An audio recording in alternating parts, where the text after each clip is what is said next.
Good afternoon. My name is Jason Rzucidlo from AmericaJR.com, and I'm being joined by Angela Kline, the new Executive Director of the Ann Arbor Street Art Fair. How are you today? I'm great. How are you, Jason? Very good. Thanks for joining me today. Thank you for having me. Very good. So first of all, please give me some highlights of this year's 2022 Ann Arbor Art Fair.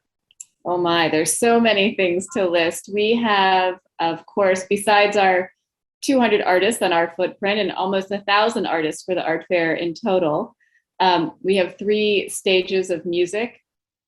So that means music all day long. We have amazing food, all the restaurants down on the State Street District, and just so many. And also in addition, we have some new food trucks on our footprint of the Ann Arbor Street Art Fair. So we're pretty excited about that. That's new to our footprint this year. Oh, that sounds wonderful. Yeah. So how will this year's art fair be similar or different from last year? Well, last year, as you know, we were called maybe just 6 weeks before the fair was to go on, and it had been scheduled not to happen. And then everyone came together in a really beautiful way and put on a kind of an abridged art fair. So fewer events, but all the artists were there, and it's such a lovely thing that everyone could come together to do that. So this year now we're back having our stages, many new activations, like we have Howard Zinn David Zinn, doing Chalk on the Walk and all kinds of fun activities that are going to be happening around the fair. That all those wonderful things are back again. All right, you sort of answered it already, but will the footprint be similar from pre-2019? It will be similar. Yeah, not many changes there. Okay, great. So how many artists in your section of the art fair this year? So we have 193. In previous years, we have around 200, but it always hovers around that amount. And it just depends on other booth spaces that we need to set aside or what the university will allow each year. But it always hovers around 200. All right.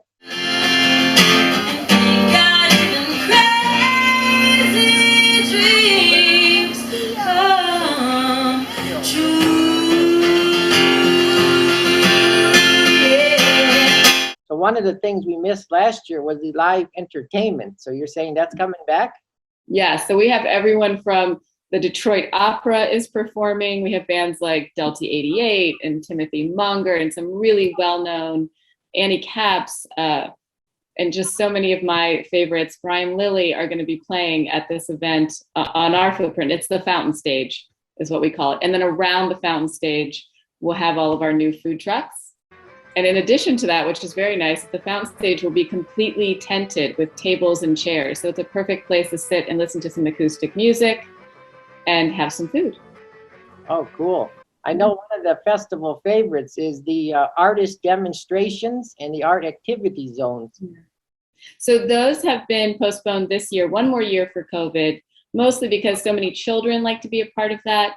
I'm a mother of very young children, so I understand. And, children under 5 can't be vaccinated. So we thought one more year and hopefully we'll be able, those are our absolute favorite things to do. So we plan on bringing that all back, including our community party that we usually have before the art fair as well. That will be back next year. All right. And I noticed the dates are going to be July 21st through 23rd. So why only 3 days instead of the traditional 4? Well, I was on the board of directors 10 years ago, and I was actually someone who ran an art studio for an artist. And 4 days is a long time for a fair. And it's a long time for artists to work. Here they are making the work, marketing the work, bringing it across the country sometimes, and setting up their booth and having to stay for 3 days is a perfect amount of time. And then it also gives us that extra Sunday to kind of get the city tidied back up so that it can resume its usual activities. All righty. So how does it feel to be in your new role as the executive director? Well, I love it. I'm so lucky to get to Maureen Riley, who is retiring, but I get to work with her. She's our artist coordinator and learn from her. And I also get the chance to, I was on the board of directors 10 years ago, and now it's fun to be in get to see basically, how the sausage is made. We get to see every part of how this comes together. And as a mother of young children, it's really fun because I get to show them what you can do when you collaborate, when an entire city comes together to make something really beautiful. And I get to show them that. So that's fun for me. Oh, that sounds wonderful. So how would you suggest people get to the art fair, and parking and shuttle, stuff like that?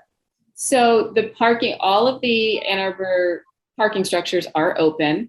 It's $18 for the day. And I think after 5 p.m. it goes down to $9. So there's also shuttles, and those come from Huron High School. So if you're coming down from the north, Huron High is the perfect place. There's a park and ride there. You can just take a shuttle to the art fair. There is also one at Briarwood Mall, and those are sponsored by Trinity, which is lovely that they do that. And there's really great signage so that you'll know where to go. And another fun thing that's happening is that we're trying out this year our May Mobility, which is the automated cars. So that just the loop of the art fair, there'll be stops around the art fair where you can take an automated car, no driver, around the fair. So it's really some fun technology we're playing with this year. Oh, that's exciting. Yeah. So about how many people, thousands of people might be coming down, and what might the weather be like? Yes. I'm always a big fan of checking the Farmer's Almanac, but I haven't yet. I'm hoping for the best weather possible. We usually have close to 500,000 attendees at the event. So we're hoping, we're praying for good weather as always. All right, very good. And one other thing I noticed, and probably other folks noticed, South University Art Fair is missing. Yes, and that is due to COVID. They were unable to continue, and so we missed them. Yeah. All right. So Karen Delhay at the Guild has really helped take over that footprint, and so there will be artists there, and so there will be no loss to the art fair in that way, other than our friends that headed that event. Oh, okay. All right, very good. So any other final comments before we wrap up? We're looking for, of course, volunteers. We have a really fun volunteer group, and it's usually about 200 to 250 volunteers, so it's a real party.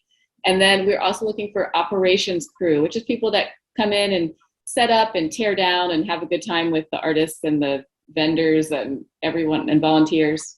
And then also we're looking for an organization, like a nonprofit. Usually it's a kids organization like the Boy Scouts, where we donate to them, and they come and help us sell water, move tables and chairs around, things like that. Traditionally had been the Boy Scouts, but we didn't have enough parents to chaperone. But we're open to sports clubs. One time we had the robotics club. So if anyone's interested, they can reach out to me at akline@artfair.org. All right, thanks so much. A lot of great information today. Thank you, Jason. We look forward to the art fairs. We do too. Thank you so much for taking time to interview me. I appreciate it. Oh, you're welcome. Have a great day. You too. Bye-bye.